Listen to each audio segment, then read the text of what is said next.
Olá, sejam todos bem-vindos ao quarto episódio do Unitalk, a conversa universitária mais querida da internet brasileira.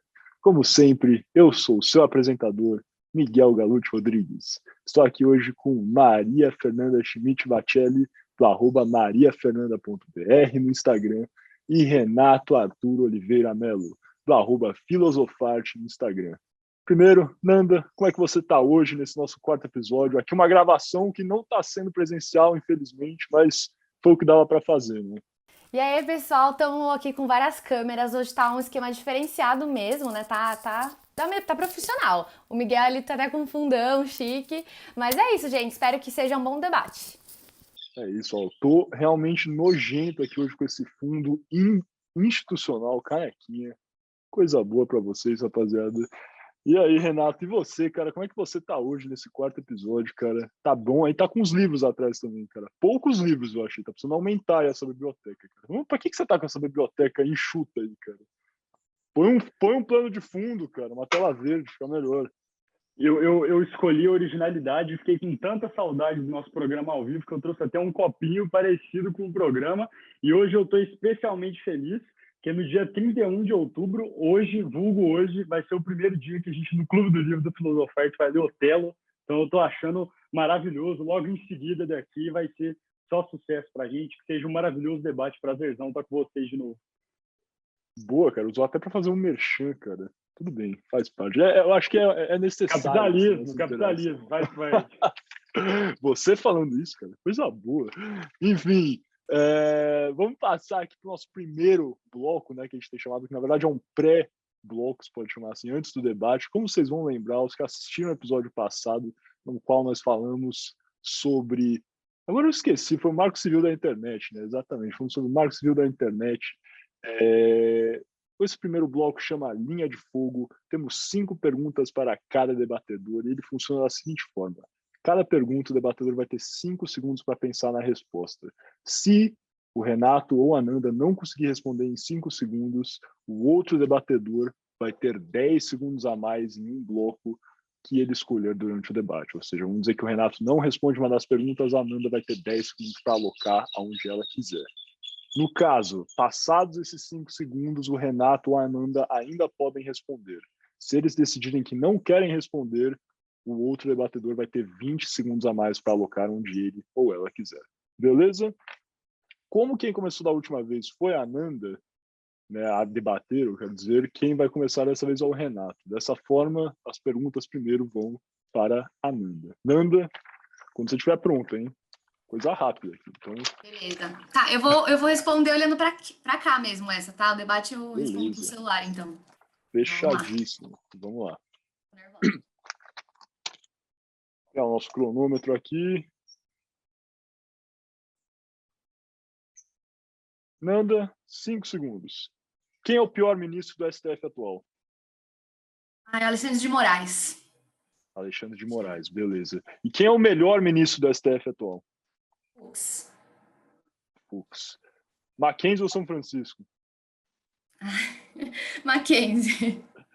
Agora vamos brincar de um joguinho que eu gosto de chamar de presidente, ministro da Economia e ministro do STF. Entre essas 3 pessoas, você tem que escolher quem seria o seu presidente, quem seria o ministro da Economia e quem você nomearia ao STF.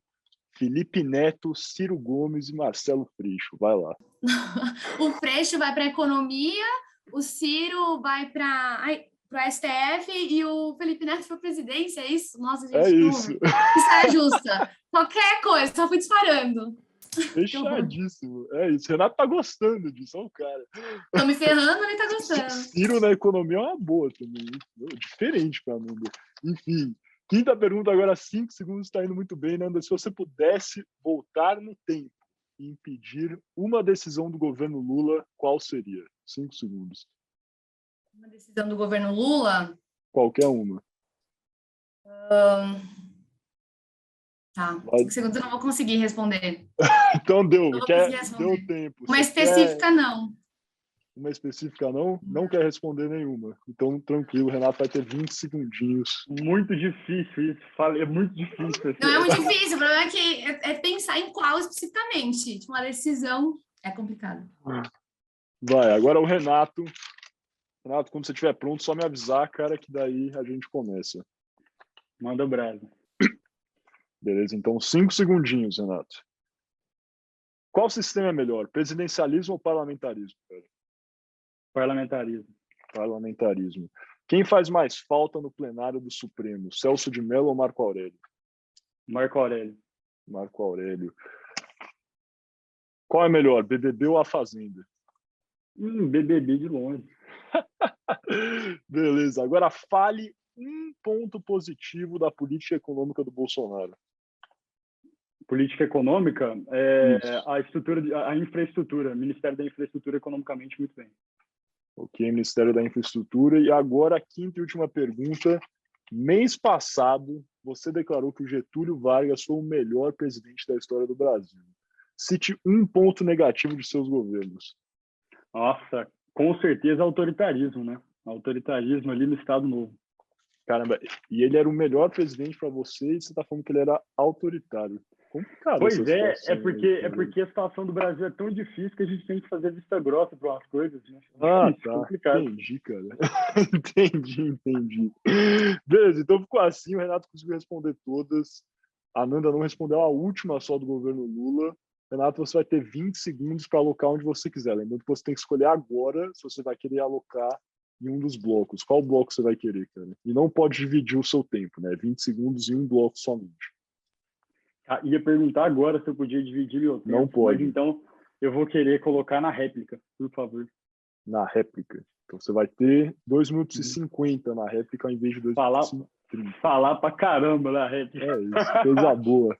Eu fiquei pensando, eu sei que não vale mais, mas eu só quero dar uma resposta, tá? Pode dar a sua resposta. Tá bom. Uma coisa que me incomodou muito, que me ferrou, inclusive me prejudicou recentemente, que foi assinado pelo Lula, né, pelo governo Lula, foi a questão do estatuto do estagiário, tá? A questão de colocar um máximo ali, um teto de horas para estágio, por exemplo. Eu acabei de lembrar que era para ter respondido na hora, mas, enfim. Faz parte, total. É isso. Agora vamos começando aqui, passando para o nosso primeiríssimo bloco. Antes vamos fazer aquele nosso sorteio. Eu já estou com os papeizinhos aqui dobrados, pessoal, só que como eu estou sem aqueles nossos copos vermelhos que o Renato mostrou, vou ter que beber na minha caneca para usar. Então, um segundinho. Nossa, essa engolida aí de água, vocês ouviram até em casa. Mas, ó, a verdade é que agora os papéis vão ficar todos molhados. Tá, vamos no fundo. Fazer esse nosso sorteio.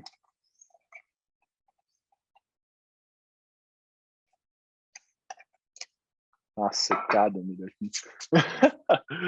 Beleza. E o tema será divisão de renda e taxação de grandes fortunas. Vamos lá, pessoal. Então, como já conversamos, aos que não sabem, os nossos debatedores recebem um briefing mensal sobre os principais temas, né, que aconteceram nesse mês agora de outubro. Né, está lançando agora na primeira sexta-feira de novembro para vocês, mas o debate é sempre do mês anterior. Então, nós aqui fizemos uma lista de temas importantes para eles, incluindo, né, obviamente, a conferência, a COP26, outros temas relevantes no Brasil, como de liberdade de expressão, mas também incluímos a notícia da qual o Elon Musk, né, se tornaria o homem que nominalmente teria aí a maior fortuna da história. E nesse tema, né, questionamos se há ou não uma concentração de renda não só no mundo, mas também no Brasil. E considerando esse panorama, questionamos se a taxação de grandes fortunas é algo que no futuro próximo seria relevante para todo o planeta Terra. E principalmente no Brasil, claro, tendo em vista as eleições daqui. Aliás, um ano agora, né? Estamos em novembro, coisa boa. Enfim, agora, Renato, quando você quiser, cara, 1 minuto e 45 no relógio, pode ir. Bom, primeira coisa, eu acho que é interessante a gente compreender que, de fato, a questão da concentração de renda é uma realidade mundial, uma realidade que existe aqui no Brasil, na Europa, nos Estados Unidos, todo lugar. E a questão da taxação das grandes fortunas poderia ser uma possível resolução, um possível diminuidor desse grande problema, né? Acho que resolução é uma palavra muito forte para ser dita. Mas algumas coisas que a gente tem que desmistificar em relação a essa questão. Primeira delas, não se trata de uma decisão comunista ou socialista ou esquerdista, inclusive, de fato, taxar grandes fortunas. Isso, inclusive, tem a essência de um liberalismo econômico. Surgiu da natureza liberal, porque busca moderar a desigualdade social para fazer com que as pessoas partam de um mesmo princípio e, a partir disso, elas tenham a livre concorrência e o livre mercado garantido, que são veias essenciais do liberalismo econômico. A outra questão que a gente tem que falar é que não se trata de tentar fazer com que o Estado tenha mais tributação, mais rendimento para ele. Na realidade, tributar as grandes fortunas vai nos render algum dinheiro que poderá ser abatido de outros impostos que são cobrados de toda a população. Ou seja, classe alta, classe baixa e classe média passam a se beneficiar, por exemplo, de impostos sobre o consumo que vão ser abatidos e diminuídos desse valor requisitado. Quero mostrar para vocês nesse debate, de alguma forma, que a concentração de renda é extremamente negativa para o próprio capitalismo. Não falar sobre as questões sociais necessariamente, mas falar que no capitalismo em si, a concentração de renda é ruim e ela existe na nossa realidade. De fato, eu tenho que trazer até aqui uma questão até de humildade, dizer que eu não vou trazer definitivas resoluções para esse problema. Acho que as alíquotas que têm que ser aplicadas devem ser discutidas em comum com o legislativo e com a alta classe, a baixa classe e a média classe, já que a gente não quer evasão de dinheiro aí efetivamente do Brasil. Queremos que as pessoas continuem aqui. Perfeito, Renato. Muito obrigado pela sua primeira participação. Nanda, quando você estiver pronta, 1 minuto e 45 no relógio, pode ir. Vamos lá, o Renato ele começa falando, né, que seria uma política de um viés um pouco liberal e não tem nada a ver com socialismo e tal. E aí eu começo a dizer, cuidado com essa questão de jogar pro liberalismo, tá? Porque parte de uma ideia que, tipo, todo mundo ali tem que pagar um imposto, né, proporcional e tal. Só que assim, uma coisa é o imposto de renda, tá bom? Que aí sim pode ser uma ideia liberal, que é uma porcentagem sobre a sua renda. E outra coisa é você taxar pessoas, tá bom? Pelo fato delas terem patrimônio, tá? São coisas distintas.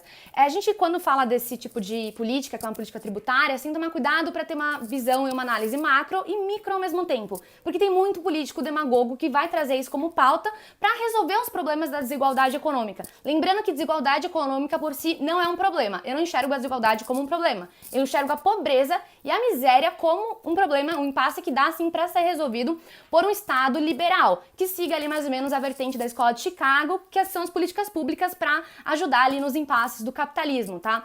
Eu acredito sim que o governo Bolsonaro possa trazer isso, tá? Até porque tá fazendo live falando que possivelmente pode furar o teto de gastos, né? O Paulo Guedes ali um pseudo-liberal, infelizmente, né? E muita gente acreditou nessa balela toda, mas a gente tá vendo agora aquela questão do, a economia a gente vê depois, e tem gente que tá trazendo de volta isso à tona. A gente tem ali um rombo gigantesco para cobrir, como que a gente vai cobrir pegando do rico? Essa ideia que tá surgindo, mas aí o debate a gente vai poder trazer um pouquinho mais do que, porque, no caso, isso não resolve o problema da desigualdade econômica no Brasil.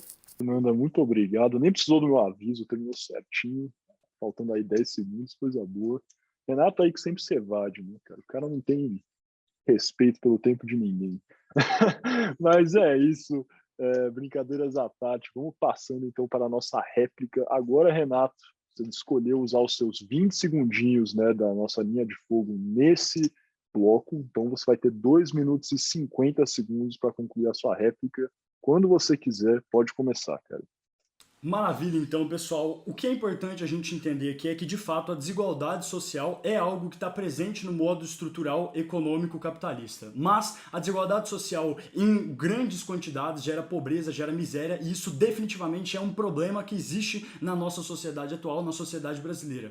94% da população, de acordo com o IBGE, é classe baixa e classe média no Brasil, e só 6% dessa população é considerado classe alta. E, inclusive, esses impostos sobre as grandes fortunas não é imposto sobre gente que é da classe alta, é imposto sobre grandíssimas fortunas, ou seja, pessoas que são da classe altíssima. E vamos analisar o tanto que isso poderia trazer benefícios para uma parcela enorme da sociedade. Tudo que eu falar aqui para vocês não precisam acreditar em mim. Olhem as informações. Estou falando sobre a projeção de como que seria esse IGF, esse Imposto sobre Grandes Fortunas, no caso de 2021 no Brasil. Feita a análise pela OCDE, tá no banco de dados da OCDE essa análise, certo? Sobre o Brasil especificamente, ou seja, um órgão internacional e um órgão nacional, que é o órgão brasileiro aí, que a gente conhece como efetivamente a Unafisco, fez aí a nota técnica 17 de 2020. Olhem lá, não precisa acreditar em mim, de nada que eu tô falando aqui para vocês. Primeira questão, diante de uma tributação, Nando e Miguel, que acontecesse aí de 15 milhões de pessoas que têm o patrimônio líquido de 15 milhões de reais, né? Essas pessoas aí começando a tributação por elas, fazendo uma tributação progressiva que chega no máximo a 5%, certo? Você tem uma arrecadação muito relevante. Uma observação interessante, 5% de imposto, isso é uma alíquota muito grande. Lá no imposto de renda, como a Nanda disse aqui, falou sobre o imposto de renda, você paga aproximadamente 27,5%, pode pagar 25% ali de imposto de alíquota sobre os ganhos. Inclusive, o projeto de lei que quer instituir, na verdade, imposto sobre dividendos, sobre lucro de aplicação financeira, está colocando 15% de alíquota. Então perceba, 5% é uma alíquota muito pequena que vai ser aplicada a pessoas de altíssima classe aqui do Brasil. Diante de uma situação como essa, conseguiríamos, Nando e Miguel, ter uma quantidade aí de arrecadação de aproximadamente, nesses estudos, 40 bilhões de reais. E se a gente fizer, ainda chutando muito baixo, certo? Uma situação de uma evasão fiscal, de pessoas que não pagam o imposto, chutar 10 bilhões de reais a menos desse valor, nós continuamos com 30 bilhões de reais. Estamos chutando uma quantidade altíssima de pessoas que vão fazer sonegação fiscal. Mas vamos lá, só para motivos práticos. Miguel, Nando, vocês sabem a quantidade de dinheiro que foi investido aqui no Brasil na educação básica pelo governo em 2020? De 32,5 bilhões. Ou seja, perceba que 30 bilhões de reais é muita coisa. Mas vamos lá, não serve para arrecadar mais dinheiro para o Estado, serve para arrebatar a conta. Vamos então tirar o imposto. 300 bilhões de reais são pagados em imposto sobre consumo, 10% de 300 bilhões, que é 30 bilhões, é um valor relevantíssimo. Faria diferença para a classe baixa, classe média e para a classe alta também.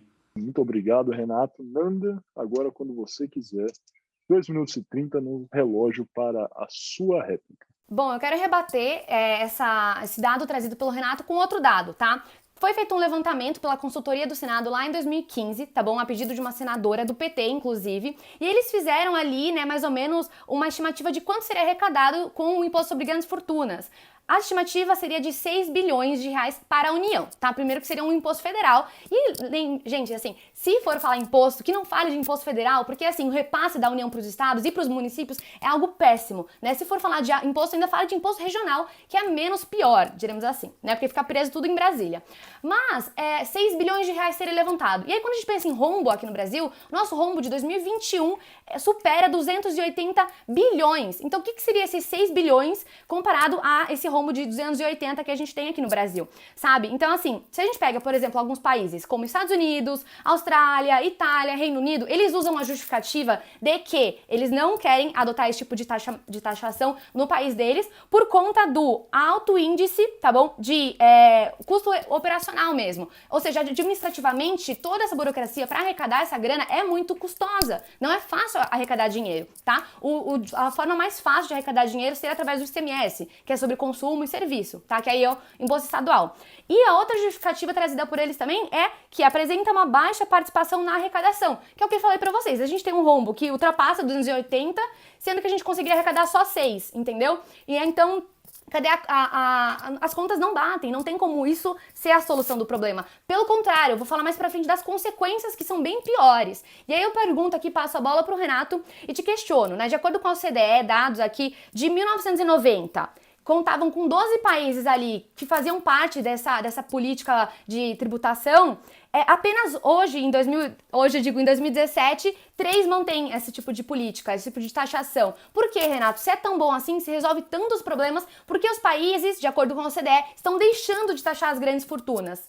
Então, se você puder me responder, por favor. Agora, então, fechando a fala, Nanda, muito obrigado pela sua réplica. Renato, quando você estiver pronto, cara, 2 minutos, pode começar. Bom, vamos lá. A Nanda trouxe aqui inicialmente a questão de que, de que seria mais interessante se fosse um imposto regional, né? A observação importante que a gente tem que fazer é que a nossa Constituição Federal não permitiria que esse fosse um imposto regional, então, de fato, não tem como a gente fazer esse tipo de arrecadação de forma específica, tá? Na Constituição que tem que ser a União. Outra coisa que a Nanda falou na primeira argumentação dela é que imposto de renda é uma coisa que é aceitável no liberalismo, mas cobrar um imposto sobre o patrimônio é outra diferente. E aí eu não consegui ver muito sentido nisso, até Nando, se você puder esclarecer essa questão para mim, interessante, porque o imposto de renda definitivamente é o imposto sobre o patrimônio que a pessoa tem, né? Então, de fato, assim, não consegui ver a relação dessa questão.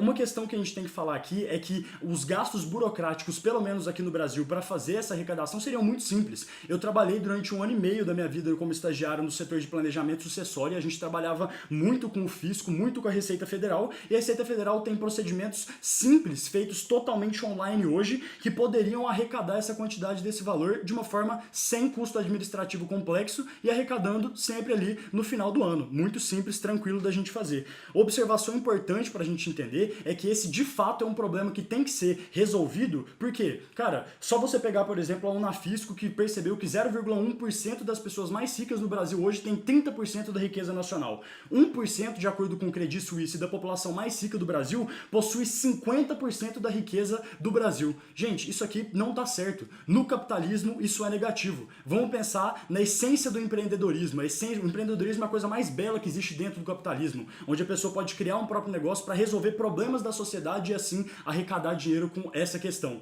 Cara, vamos analisar da perspectiva do empreendedorismo? Concentração de renda na mão da pessoa que já empreende é muito ruim, porque isso diminui a dinâmica do mercado, o volume de consumo, porque pessoas diferentes consomem coisas diferentes. E agora, para a pessoa que quer desenvolver o seu empreendimento, tem uma classe social que poderia resolver vários problemas que não consegue, não pode empreender, porque não tem capacidade de custo, capacidade de compra, que é algo que o imposto sobre as grandes fortunas possibilitaria para elas. Muito obrigado, Renato. Agora, Nanda, a sua tréplica. Eu não sei se eu entendi certo agora, finalzinho, que o poder de compra da pessoa está atrelado com taxar grandes fortunas. Depois, se puder explicar, eu não entendi esse link. Sobre a questão do liberalismo, imposto e tudo mais. Uma coisa é imposto sobre a renda, que é o imposto de renda. Outra coisa é um imposto a mais sobre patrimônio, tá bom? Sobre, enfim, os seus bens. Tem um relatório que eu trouxe, inclusive, que é aqui do Institute of Industrial Economics, que faz ali uma análise comparativa do ano de 98 até o ano de 2008 na França, que taxava grandes fortunas.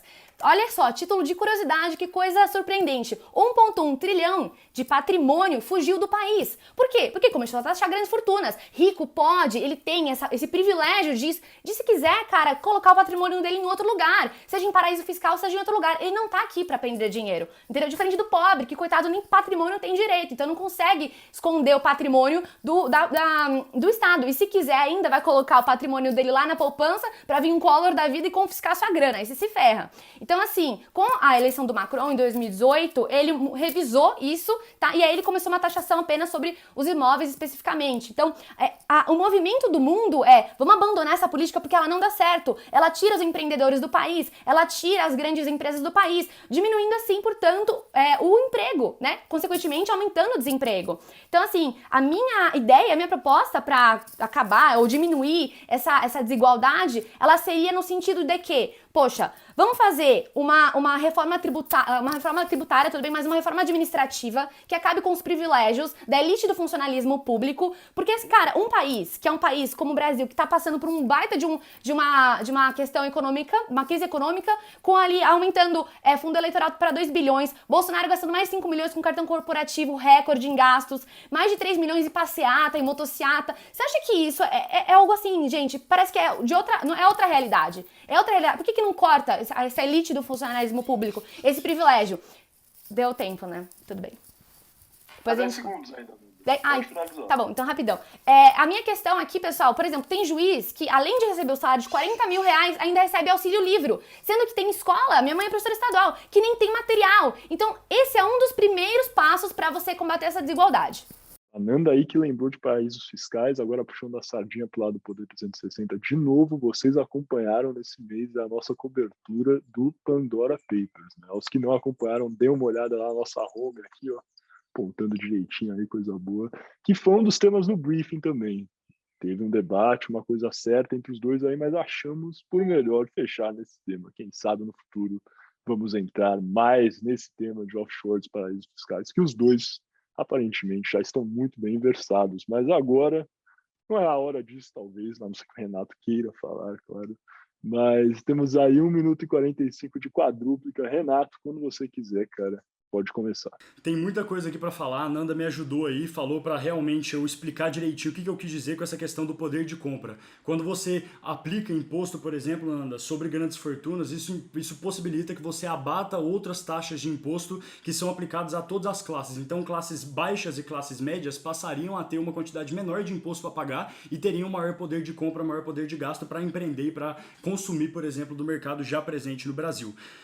Concordo 100% com você, Nanda, mais uma vez que temos sim que tirar os privilégios, só que de fato esse imposto sobre grandes fortunas, além dele ser efetivo no abatimento de taxas, ele vai ser também um auxílio muito importante para a diminuição da concentração de renda, que eu já demonstrei aqui para vocês, que de fato é algo extremamente negativo para o próprio capitalismo, beleza? E uma coisa legal para a gente pensar é o seguinte, como que a gente vai evitar essa evasão, certo, do dinheiro, certo, saindo dos países aí?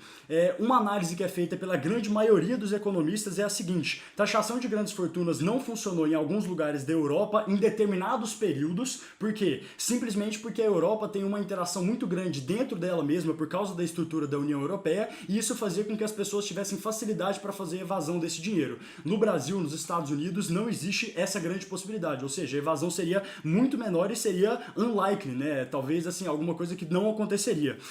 Iniciativas no próprio Estados Unidos e no mundo inteiro envolvendo milionários e bilionários buscam efetivamente uma maior taxação de grandes fortunas. Milionários pela Humanidade, Milionário Patriótico, olha o que o Eduardo Saverin, o Jorge Paulo Lemann e até o Warren Buffett, grande gerenciador de empresas, falam sobre patrimônio, sobre imposição de taxas sobre patrimônios de pessoas bilionárias, milionárias, todos eles concordam. Então é uma necessidade que já é entendida pelos próprios bilionários e pelos próprios milionários. Agora, Nanda, a sua quadrúplica, 1 minuto e 45 no relógio. Quando quiser, pode ir.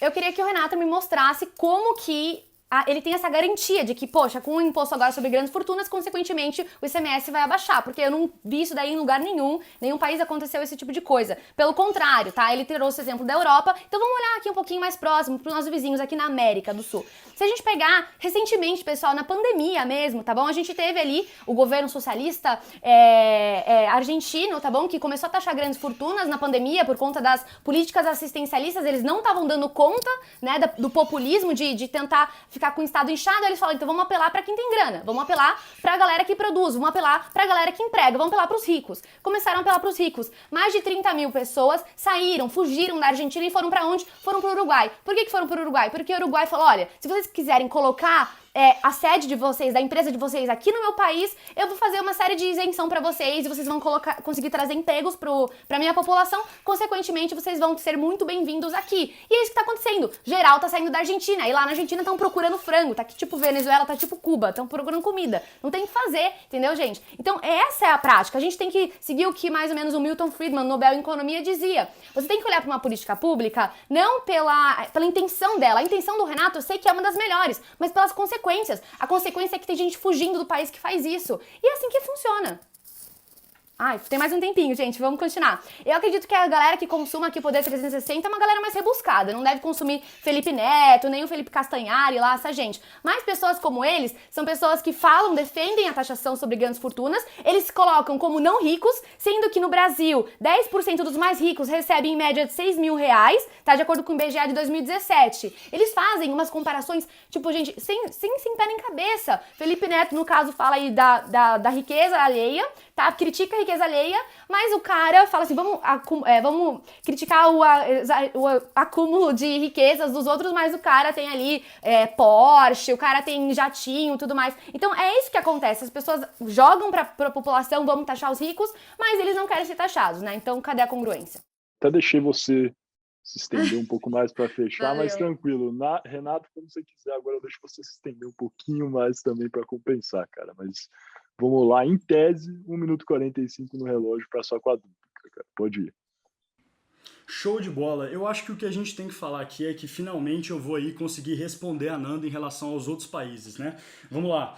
Alemanha, Espanha, França, Dinamarca, Áustria, Noruega, Islândia, Finlândia, Luxemburgo, Suécia, Suíça e Holanda, além de Itália e Bélgica, são alguns países aí com extremo desenvolvimento econômico, extremo índice de desenvolvimento humano, com índice de desigualdade social baixo, que de acordo com os dados da OCDE em 2021, estruturaram ou reestruturaram em suas estruturas econômicas o imposto sobre grandes fortunas, né? Na América Latina temos Argentina, Uruguai e Colômbia, como a Nanda muito bem disse, e eu quero fazer duas observações. O fato da evasão que aconteceu na Argentina foi a associação que existiu entre uma má qualidade de gestão econômica na época e um aumento, certo, dessa alíquota da taxa sobre as grandes fortunas, porque a taxa das grandes fortunas já existia há muito tempo na Argentina, desde 1900 e bolinha já eram taxadas grandes fortunas. E o Uruguai? O Uruguai também tem taxação sobre grandes fortunas, também tem imposto sobre grandes fortunas, mas o que acontece? Eles fizeram aí isenções fiscais para auxiliar que as pessoas que quisessem instituir os seus negócios ou manter os seus negócios lá, mantivessem. Por que o Brasil não pode fazer isso? O Brasil tem total capacidade de instituir esse tipo de política assistencialista definitivamente para os empreendimentos, para que eles não busquem a evasão. Completamente factual a gente fazer esse tipo de coisa, né? E é importante que a gente consiga efetivamente entender que, do ponto de vista capitalista, ter essa concentração de renda é literalmente a coisa que vai desestruturar completamente a base, na verdade, da economia, beleza? Um cara aqui, ó, a Nanda sempre indica livros, eu adoraria indicar um agora aqui, Alexander Hamilton, o cara que construiu a economia dos Estados Unidos, transformou os Estados Unidos de uma instituição completamente agrária para uma potência industrial. Esse cara aqui, ele trata sobre a importância do intervencionismo, que vai buscar definitivamente aí duas coisas principais. Primeiro, garantir a eficiência da economia, certo? A partir de estruturas como essa, abatendo questões tributárias. E, segundo, garantindo a igualdade. O papel do Estado, galera, ele não é simplesmente representativo. O papel do Estado, de fato, é estar ali presente para auxiliar a sociedade e a economia. O Estado tem que parar de ser entendido como inimigo. Muito obrigado. Agora, passando para os nossos comentários finais. Nanda, quando você estiver pronta, 2 minutos no relógio, pode ir.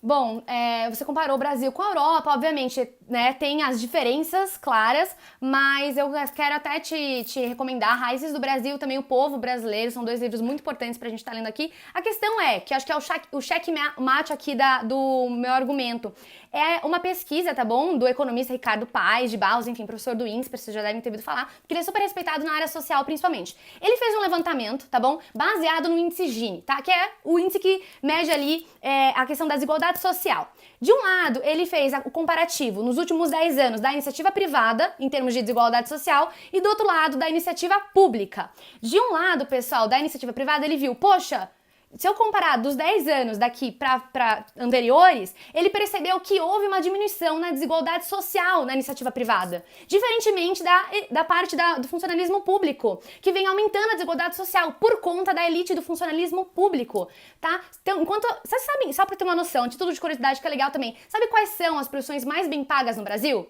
Todas estão no setor público. Tanto dono de cartório, quanto membros do Ministério Público, quanto membros do Judiciário. Esse é o grande problema. O nosso Estado é inchado, o nosso Estado, ele recolhe já muito imposto. Entendeu? Dinheiro no nosso Estado sempre vai faltar, porque o Brasil é um Estado, é uma Constituição, nossa Constituição é uma Constituição garantista. Garante tudo, pessoal. Garante tudo, mas na prática não tem nada. O nosso impostômetro já está a mais de 2,1 trilhões de reais. Isso eu vi ontem, deve estar mais agora, só sobe. Então, o que 6 bilhões daquela pesquisa que eu trouxe para vocês, que foi feita no Senado, vai abater nisso daqui? A grande real é que não vai, entendeu? Eu quero ler um livro, não, eu quero recomendar um livro também muito bacana que foi feito ali, foi recomendado pelo Mises, tá? Numa palestra dele na Argentina, inclusive do livro dele, que saiu o livro dele, 6 lições, que ele recomenda o Frederic Bastiat, que é o que se vê e o que se não vê, que vai trazer essa análise, né? Poxa, as intenções, os meios e os fins, as consequências. Tem que fazer uma análise de tudo isso daqui. Então, é mais ou menos isso daí. Agora, Renato, quando você estiver pronto, cara, 2 minutinhos para o seu comentário final, cara, pode ir. Bom, maravilha então. A Nanda falou sobre a questão da comparação Brasil-Europa, né? Eu acho que a gente tem que, de fato, tentar buscar o melhor da nossa essência. O Brasil é um país que já estamos cansados aí de desacreditar dele. Vamos acreditar que ele vai se desenvolver, vamos acreditar que ele vai evoluir. Mas mesmo se você não quiser acreditar nisso, pense nos países desenvolvidos, qualificados, que têm cultura parecida com o Brasil da América Latina. Argentina, Uruguai e Colômbia são países de qualidade, são países que aplicam também esse imposto sobre as grandes fortunas, né? Nanda, eu completamente concordo com você dos vídeos todos que você faz sobre finalizar os privilégios que existem no funcionarismo público, só que no meu entendimento, o funcionário público ou o Estado ele não tem que ser entendido como, na verdade, uma instituição ruim, da mesma forma que a iniciativa privada também não. Eu acho que, na verdade, muito mais do que o liberalismo, o neo-keynesianismo, buscando efetivamente que os dois lados, tanto o lado da iniciativa privada quanto da iniciativa pública, consigam crescer em associação, em relação, porque a gente sabe, a falha da estrutura privada é que ela não está esperando falhas do capitalismo. Lobby, situação, por exemplo, de pandemia que a gente acabou de ver. Cara, é muito complicado um governo liberal conseguir lidar com esse tipo de coisa. Eu gostaria de trazer para vocês também, pessoal, 2 recordes que aconteceram em 2021. A Forbes trouxe um recorde de que existe o maior número de bilionários na história do Brasil atualmente. Agora, em 2021, batemos o recorde do maior número de bilionários.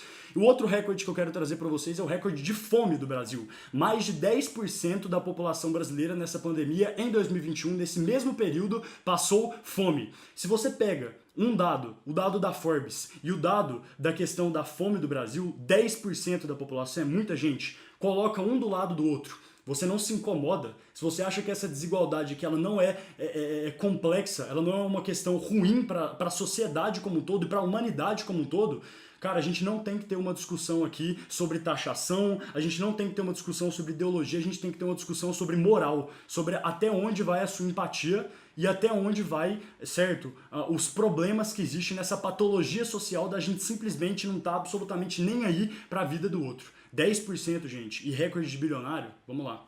Pessoal, finalizamos aqui então o nosso debate, muito bem, nesse finalzinho aqui. Acho que os dois debatedores, como sempre, conseguiram demonstrar o seu ponto de vista de uma forma bastante, enfim, emblemática, mas também respeitosa, né? Aquela coisa que sempre faz falta nos debates de hoje em dia, que a gente sempre traz aqui para vocês no Bitalk. Sabemos que aqui o público é universitário, mas não quer dizer que a gente precisa agir com desrespeito, né? E balbúrdia, igual alguns gostam de falar. Mas sem mais delongas, agora passando para o nosso finalzinho, um momento amigo da onça. Começando então pelo Renato, que teve a última palavra. Renato, fala uma coisa que você simplesmente adorou da defesa da Nanda hoje para os nossos ouvintes, telespectadores, telespectadores, cara. Sempre que a Nanda fala sobre estrutura, questão econômica, assim, a ideologia em si, eu adoro escutar, porque ela é uma pessoa versada nesse assunto, ela conhece, ela lê sobre, eu sei disso, eu acompanho o Instagram dela, então é uma ótima oportunidade, mesmo discordando de algumas coisas, de aprender um pouco e pensar sobre outras perspectivas. Então, toda vez que tem essa argumentação, esse vai ser um ponto extremamente positivo. Perfeito, Renato. Nanda, agora você, o que você gostou bastante hoje da defesa do Renato? Bom, eu gostei bastante que ele trouxe um livro que com certeza seu livro vai furar um pouco minha bolha, né? Aparentemente ali um pouco mais intervencionista. Então vou até atrás, inclusive, Rê, vou atrás. Legal. Agora, Renato, o que você não gostou da defesa da Nanda hoje, cara? Putz, muito difícil essa questão. Mas eu acho que essa questão da crítica ao funcionarismo público mesmo, eu entendo um possível inchaço desse funcionarismo no Brasil, mas eu acho que o funcionário público, do Ministério Público, o juiz, todo mundo tem que ter um nível de respeito muito grande para esse pessoal, porque realmente eles são longa-manos do grande poder que o Estado exerce na sociedade, então eles têm uma função muito importante e delicada. Então, de fato, ressaltar a importância desses membros. Renato estadista, cara. Muito bom, bacana. Agora, Nanda, você faça uma crítica, então, à defesa do Renato. Eu até imagino que vai ser, mas enfim, vamos... Vai, chuta. Chuta, o que você acha que vai ser? Acho que tem a ver com isso que ele acabou de falar, mas enfim, vamos ver. Eu pensei em outra coisa. Porque eu entendo esse lado, inclusive, porque, enfim, na sala de aula só defende isso, mas tudo bem. O que eu pensei é que o Rê falou, a gente também tem que olhar aqui para os nossos vizinhos, se inspirar, e aí ele trouxe alguns países, ele falou, Argentina e tal. Só que, cara, Argentina, 42% das pessoas lá estão tipo, nível de pobreza mesmo na pandemia. Então, pra mim, não faz sentido algum você querer se comparar. Eu trouxe a Argentina como alguém pra você querer ser totalmente diferente, não pra usar como uma possível inspiração, sabe? Então, pra mim, eu não consigo engolir isso, sabe? Se a gente deixasse, rolava debate até amanhã, que até o ano que vem. Como a gente sabe, isso é um tema muito complexo, então aqui trouxemos duas visões antagônicas, mas muito bem preparadas. Os dois fizeram seus estudos. Aí eu vi o stories da Nanda ontem, hein, dia 30 de outubro, ela estava lá com o pé todo enfaixado, mas estudando para vocês, hein, pessoal? O Renato também sei que estava lá estudando. Tava lendo o livro dele do Clube do Livro, mas também tava estudando, né, cara? Mas enfim, é isso. A verdade é que, como já falei antes, é que a gente quer trazer opiniões antagônicas, mas muito bem preparadas para você, jovem brasileiro, e que só possa crescer aqui com o nosso programa. Como sempre, se você gostou, compartilha aí com seus amigos, deixe seu joinha, deixe seu comentário. Mesmo se você não gostou, se você não gostou do que o Renato falou, não gostou do que a Nanda falou, pode deixar. Pode brigar aí nos comentários, a gente quer isso, um pouquinho, não muito, mas um pouquinho é sempre bom, né? E é isso, muito obrigado pela sua audiência, conto com vocês no nosso próximo episódio, até a próxima, um beijo.